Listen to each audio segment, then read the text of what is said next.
میں درست فیصلے لینے پر یقین نہیں رکھتا، بلکہ فیصلہ لے کر اسے ایک بہترین فیصلہ ثابت کرتا ہوں۔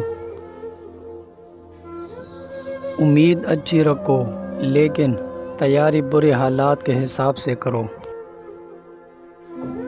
علم تلوار سے بھی زیادہ طاقتور ہے، اس لیے علم کو اپنے ملک میں بڑھائے، کوئی آپ کو شکست نہیں دے سکتا۔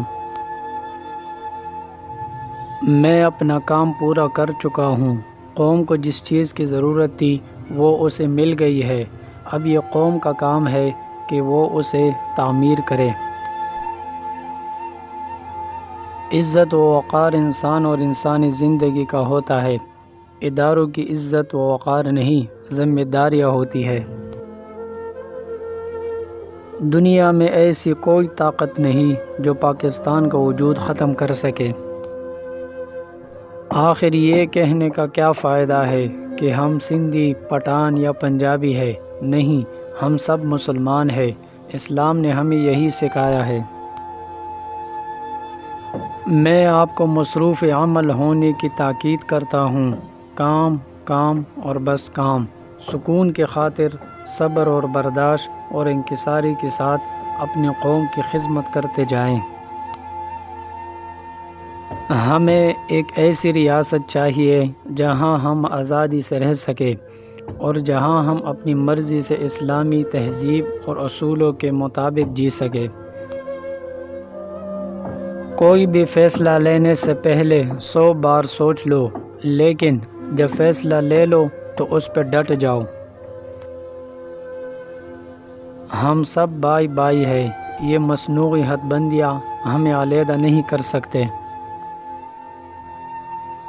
کوئی قوم جدوجہد اور قربانیوں کے بغیر آزادی حاصل نہیں کر سکتی۔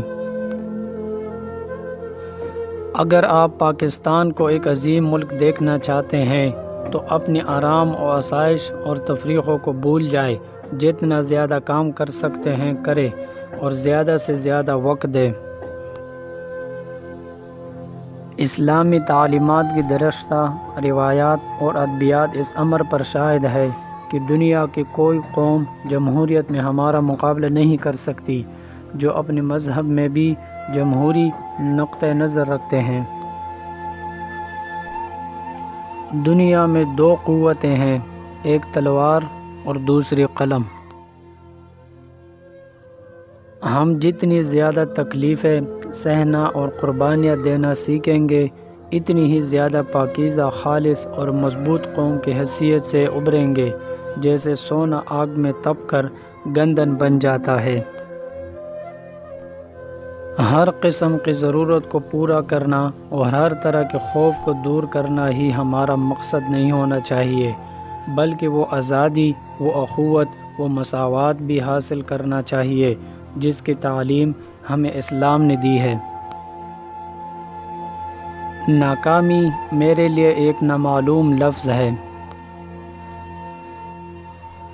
جب حکومت تعریف کے مستحق ہو تو آپ اس کی تعریف کریں، اور جب تنقید کے مستحق ہو تو بے خوفی سے تنقید کریں۔